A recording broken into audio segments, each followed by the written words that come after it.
Okay, all right. Hello, hello. This is a story, and it's about a guy, and he's talking to another guy. I mean, the guy is talking to a guy in a cafe where he is, and that's really probably the only thing worth telling you, because otherwise I'll tell you too much, and then there'll be no story left. So I'll read it now. You see how the whole thing works? And so it's called Pookie and Dookie Go to Lunch. Bolek, good morning. Excuse me while I squelch. Never saw anything like it. And these stools of yours were designed for slipping off. It's touch and go all round. Coffee, please. Black, yeah. Can I get a towel? Dish towel? Anything like that? Thank you. You are what used to be called a gentleman. What do you call a gentleman in Poland? No, it's not a joke. I'm asking you. Never mind. That's better. Oh, half dry anyway.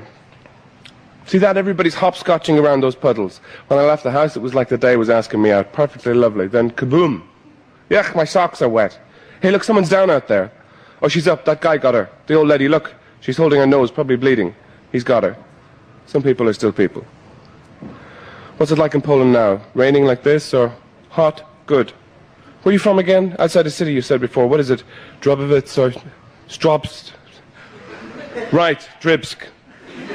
Yeah, very beautiful, I hear, with the lakes and no lakes. Fields, then?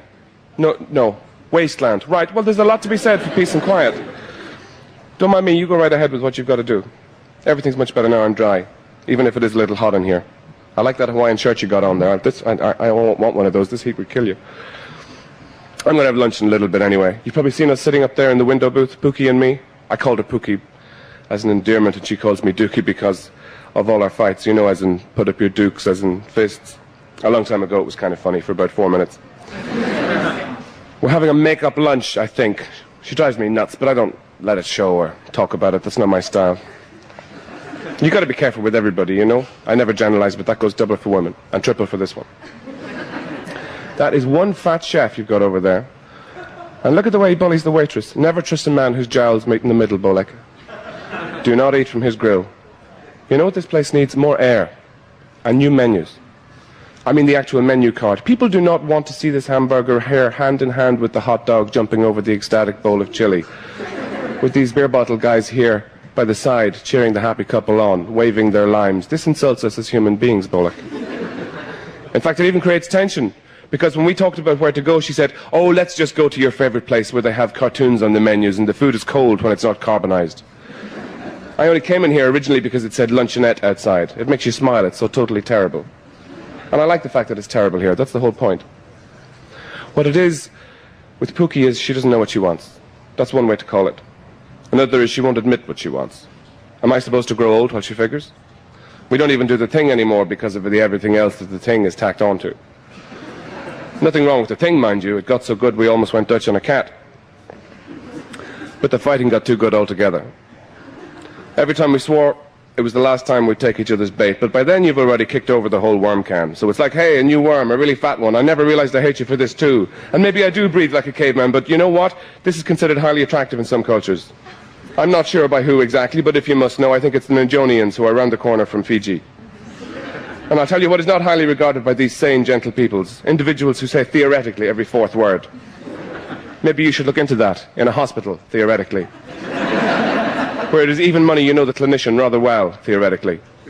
Because she talked about her exes all the time. All those kissable complexions that conceal the same blackly rotten hearth within a succession of bodies, each one more athletic than the last. And they never had regular jobs like mine. I fix radios, Bolek, because it suits me. But I can't relax with this stuff of hers. I say, we could walk by the river on Saturday. She laughs like she's in a play, you know? I'm her faithful retainer, that's how it is. The river, she goes. Ah, Raoul was devoted to the river. He was? Who's Raoul? The terrorist, I told you. He worked for ETA. Let's not talk about it here. We're in a bakery. The Secret Service hang out there pretty much constantly, as you'll know. I thought Ernesto was the terrorist. No, he was the extortionist. You told me he imported champagne. That was Maurice. Ernesto sold rugs or stole them, but it may have been stained glass, theoretically. Jesus Christ. Why do you get so angry, she said. Everybody has to earn a living. By now I'd want to jump in the river, but then maybe I'd meet Guido, the marine biologist who fenced diamonds in a submarine. I couldn't even say, let's get an ice cream, for fear of hearing about some Borgia or Nero. Finally, I said so. Then I was informed I didn't respect her. So I says, look, take my respect, which is considerable. Really get the feel of it. Let it roll all over you. But I warn you now, it will take up all available room, so I won't be around. She suffers from acute memory retention. Even a hamburger can remind her of how she nearly died one time. Like last time we were in here, over there in the booth, I say, I'm getting a hamburger. And it's all fine, you know, with the sun outside and she's in a good mood. Then she goes, I'll join you. All solemn, like it's a big deal. I'm thinking, here we go. And sure enough, she starts dabbing the corner of her eye behind her shades with one of those pathetic cloudlets of tissue, used tissue. She keeps up her sleeves, in her bag, everywhere. I'm still finding them all over the joint, in my hats or in the shower, for God's sake. She sniffs. She makes little gulps and whimpers, but discreetly. Not all of the diner knows about it yet, because some of them are still using the toilets. Okay, I say, what do hamburgers mean? I was eating a hamburger when Boris died. I don't care, I say, if you were eating blowfish with a side order of candied yams. I am not listening to nothing about no Boris, the cat burglar poet, who also ran a soup kitchen for the deaf, or whatever the hell he was. He was. I'm not listening. The world is brighter, cleaner, and on the whole, a happier place without him. She said, I couldn't hate you any more than I do right now. It's you who has me ill, theoretically. So get better, I said. What you need is a banana split. She was white. Her lips were set. She took off her shades. Tears. Big, gluey, blue-eyed tears. He was my hamster. I was 6. I can't win, Bolek. When the woman goes to the bathroom or paints her toenails, it's to commemorate a tragedy. The list of unmentionables grows a yard every day. Ducks, helicopters, wheat, pernicious weather systems round Cape Horn, Frank Lloyd Wright, yodeling near cement mixers, falconry, Les Paul, paste jewellery and spiral staircases, voodoo as a method of birth control in Brazil, fluke worm, Coco Chanel, flesh-coloured bandages, badminton and owls. That was last night. Really, the big bust-up happened because she complained of pain. When I asked if it was women's troubles, she screamed at me, Stop! Stop! Stop being like Yum! Figs and exotic fruit, Hong Kong triads, AK-47s. And she couldn't find the right shoes, so what was the point in living anyway? She lay there curled in the middle of the bed, surrounded by the shoes that covered the floor, hating me with her millipede hate. She told me I was too immature to be around. Me and my immaturity took ourselves home and got along just fine. We took long lie-ins together where, often as not, one of us smoked while the other ate bonbons, 2 at a time. A friend called me up, took me out for steak. Of course, I thought I saw her in the restaurant, but that's the way the mind works, Bolek. A man's mind is, well, I don't need to tell you. But everything was going pretty good until I came home and got visited by the soul. Because whatever about the mind, Bolek, with the soul you can forget it completely. That's going to get to a person.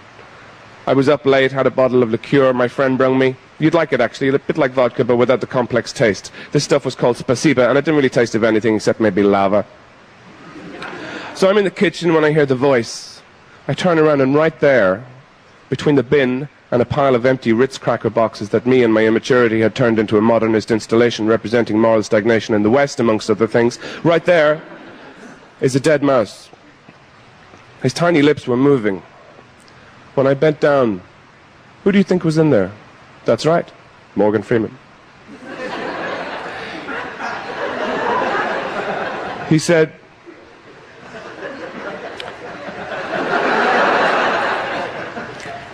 I suppose you realize that this little mouse here died of passive smoking. What is wrong with you, mister? You put me in mind of a toad, a fat, quivering toad, about to vomit an even larger toad out of himself. Call up, for God's sake. Man, have a bath. I went to bed, lay awake for hours. I got up, threw Morgan into the street, then I could sleep. This morning I wanted to get out, but I couldn't. I just sat there in my collapsed armchair. The joints are all loose like a cooked chicken's. Thinking for hours in my chicken chair by my greasy window. Because, Bolek, what it is, a person looks down at their window and sees the TV guide on the sill tented over the corpses of blue bottles, and that person says to themselves, I see. After a spell of that, you want to walk around in the sunshine. I would have made it too if it wasn't for Dr. Voigt. I found him where I always find him, out on the landing, scraping his key against the lock and a good part of the door. At 387, he is my all-time choice for exemplar of this human spirit we're always hearing about. Not because he's good or helps anyone or is a twinkly wrinkly or anything like that. He's just alive, living against the signals. He's all but blind, so stooped in profile he is a question mark. The question is always, what now? Hips, knees, broken, borrowed, false, all. Deaf in the left, blind in the right. Tinnitus too. All 11 knuckles in every spidery arthritic finger. Pulsing away. He's there with his key, scraping, passing the time as his spit hangs in a long thread, pooling on his doormat, cursing softly in Yiddish, English and Hungarian. We've done this before. I let him in. I make us a cup of tea. He drops his shopping on the floor. Yeah, he says, by way of telling me how he's doing. After clearing his throat a mere 45 or so minutes, he turns his huge brown eyes and jutting features to me and fixes me with that big blind stare. That's shaking, baby. So I wound up telling him all about Pookie, which I never do, all the while dealing with the smells in his flat, the urine and wet wool combo bound together by the marsh gas of disappointment. Everything in the room, from the crucifix on the wall to the cut oranges on the breadboard, were screaming to him, die. But he wouldn't. He enjoyed scraping the door. You want this woman? This cookie? I told him we fought a lot. Yeah, fought! Is she going with some other fellow? Is that what it is? What you do is you get a piece of wood, and then you wait outside the place where the fellow drinks. And you got the nail in the wood, 4 nails. And then you in the dark, he comes out, and you splump with the wood. Then you throw the wood at his friends, and then you run. Run like the hills. Now, if you don't mind, kid, I gotta take a nap. That was like a few hours ago, so when I rang, eventually, her voice is pretty funny. My auntie died, she said. It was very sad. I go, which one, Evelyn or Lilith, or I'm racking my brains for all these dusty names she reeled off one time. Tabitha. You never mentioned her before. She wasn't a real aunt, she was a friend of Giles's mother when he and I were engaged. Giles phoned me, in fact he hasn't stopped. I do wish he'd cry a little less. Giles, she was very proud of him. I remember the way she'd informed me Giles was a doctor, you know, like I was supposed to go and lie down and explode or something. It's great, too, because Giles was a doctor of theology. Isn't that beautiful? She flips his omelette while he slips her the ineffable. The upshot is I'm under oath this afternoon not to harangue, berate, or in any way inflict mental torture on anybody who might be up to their subtly blended eyeshadow and grief for strangers with whom they once shared a cup of tea 10 years ago. Bolek, hey, where are you? Give me one more. Make it just like the last one, only worse. Anyone ever ask you to consider shaving off that biker moustache thing you got there? There's manly and then there's apely. You know what I'm saying? No, I'm not insulting you. No, it's just, you know what? I'm nervous. That's what it is. Because you don't want to look a pansy in these situations. It attracts scythes. Never mind. No, I'm not talking about you. Oh, that's her. Bolek. Do I look okay? It doesn't matter. Forget it. But hey, listen, Bolek. One thing. This is very important. She's coming. Listen to me. Don't say anything, okay? Understand? Here she comes. Not a word now. Shh.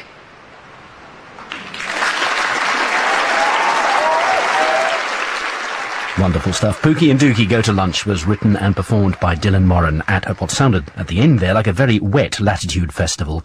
It was produced by Jane Greenwood.